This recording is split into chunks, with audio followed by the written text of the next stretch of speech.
시청자 여러분, 오늘은 오늘날 우리 경제의 거목인 정주영 회장 얘기를 하겠습니다. 정주영 회장 얘기를 하기 전에 우선 알렉산더 대왕의 매듭이라는 일화부터 먼저 나누어 보겠습니다. 서양 신화에 나오는 얘기입니다. 전설에 따르면은 데르미소스 브리기아라는 곳에 왕이 없었는데요. 데르미소스의 우마차를 타고 오는 자가 왕이 될 것이라는 말이 전해 내려왔다고 합니다. 그런데 이 전설을 믿고 있던 한 농부가 아들을 왕으로 만들기 위해서 아들을 우마차를 타고 데르미소스 성에 들어왔다고 합니다. 어쨌든 고르디우스라는 농부는 브리기아의 왕이 되었다고 하는데, 이 농부가 왕이 된 아버지와 아들은 너무나 감사해서 우마차를 브리기아의 신 사바지오스에게 바쳤다고 하죠. 사바지오스 신전의 신관리들은 이 우마차를 신전 기둥에 매우 복잡한 매듭으로 묶었다고 한다. 이후 내려온 이야기로는 이 고르디우스의 우마차를 묶은 복잡한 매듭을 푸는 자는 아시아의 왕이 된다는 말이 전해져 내려왔다고 하죠. 이때 세계 정복에 나섰던 알렉산더 대왕이 이 브리기아라는 곳으로 진군에 와서 도착했을 때 이 이야기를 듣고 세계 정복을 꿈꾼 사람답게 이 매듭 풀려고 했으나 워낙 매듭이 복잡하고 정교해서 도무지 풀 수가 없자 화가 난 알렉산더로 황제는 칼로 매듭을 끊어버렸다고 합니다. 이후 알렉산더는 신전 예언대로 아시아의 왕이 되어 인다스강까지 진군해서 세계를 정복한 제왕이 되었다고 합니다. 여기서 우리 나라 경제발전의 거인 정주영 회장은 일찍이 알렉산더 못지않은 인물로 매듭을 푼 사건 이야기가 있습니다. 정주영 회장이 하면 우선 건설업 신화인데요. 건설업에 있어서 가장 우선이 되는 것은 인력과 자재의 송출공사에 들어가는 문자를 제때 투입하는 것이 핵심인데요. 정주영 회장의 그 유명한 중동지역 주베일 산업항공사가 그 화제 공사였죠. 당시 정주영 회장은 공사 기일을 맞추기 위해서 기상천외한 모험들이 펼쳐졌고 많은 사람들이 가슴을 쓸어내리게 한 세기의 공사였던 주베일 산업항공사야말로 중동 진출의 효시가 되었던 것이죠. 정주영 회장의 도전정신이 당시 결국 엄청난 애화를 벌어들이면서 현대의 급성장을 이끌었던 것이죠. 1975년 중동에 진출한 이후 1979년까지 현대건설이라는 하나의 회사가 무려 51억 6,400만 달러를 벌어들였죠. 또 1977년 3월 사우디아라비아 라스일가로 항만과 그해 2월 쿠웨이트 샤이 슈마이마 항만, 1978년에 두바이 발전소 수주까지 중동 지역의 대형 공사를 연거푸었다는 것도 현대건설이 주베이 산업항공사를 수주했기 때문에 가능한 일이었다고 알려져 있습니다. 정주영 회장이 중동건설 진출 당시 박정희 대통령에게 한 말은 유명합니다. 박정희 대통령이 정 회장에게 그 사막과 비가 적은 열사의 땅에서 어떻게 일을 할 수 있느냐고 걱정을 하자 정 회장이 박정희 대통령에게 당시 한 말입니다. 중동은요 1년 내내 비가 안 오니까 쉬지 않고 일해서 공사기간을 단축할 수가 있습니다. 낮에는 더우니까 자고 공사는 밤에 하면 됩니다.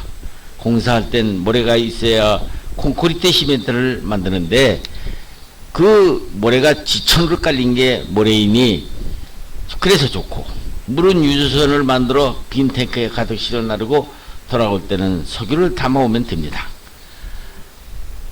정 회장이 중동건설 진출 당시 박정희 대통령에게 답했다는 정 회장의 이 같은 도전적적 생각이 중동 신화를 이끌어내는 힘의 원천이 된 셈이라고 알려져 있죠. 현대는 이로써 건설 자동차, 조선이라는 세 가지 주력 사업을 세계 시장에서 성공시켰고, 이것을 기반으로 이 사업들은 지금 한국 경제의 수출을 선도산업이 됐다는 것이죠. 중동 주베일 물막이 공사의 선진국도를 더 놀라게 한 수심 30m나 되는 곳에 파도에 흔들거리면서 중량 500톤짜리 자켓을 한 개의 오차도 없이 정확하게 깊은 바다에 물살이 세워서 주베일항 물막이 한다는 것은 사실상 불가능한 일이었었죠.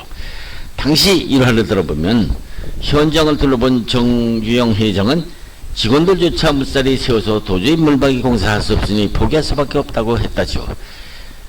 정 회장은 해봤어? 하고 안 되는 건 어딨어? 하면서 그때부터 직접 전두지휘를 하는데 진짜인지는 모르지만 한 일화에 의하면 당시 불가능하다는 직원의 다리까지 걷어차면서 직접 진두지휘했다는 얘기가 있기는 합니다. 하여간 정 회장의 이런 창조적인 발상과 굳힐 줄 모르는 도전의식으로 이 당시 가로 높이가 36m로 무게가 500톤이나 되는 자켓 89개를 한국 울산에서 중동까지 운반해 가면서 완벽하게 물막이 공사를 하게 한 것을 가능하게 한 사건은 세계를 놀라게 한 사건이었죠. 이렇게 만든 주베일 산업항은 20세기 최대의 역사를 극찬을 받은 공사였습니다. 이것을 본 중동 지역 국가들은 너도나도 현대건설의 수주가 쏟아지기 시작한 것이죠. 정주영 회장의 신화가 본격적으로 시작되는 순간이었죠. 또 서산 간척지 유조선 공법 80년 초 정 회장은 바다를 메워서 농지를 만드는 대규모 간척 사업도 마찬가지였는데요. 서산 앞바다는 조수 간만에 차가 너무 커서 물막이 공사가 힘든 공사였죠. 이때 정주영 회장은 공사비 절감과 공기 단축 방안을 강구하다 대형 유조선으로 조수를 막으면서 바위덩어리에도 흙과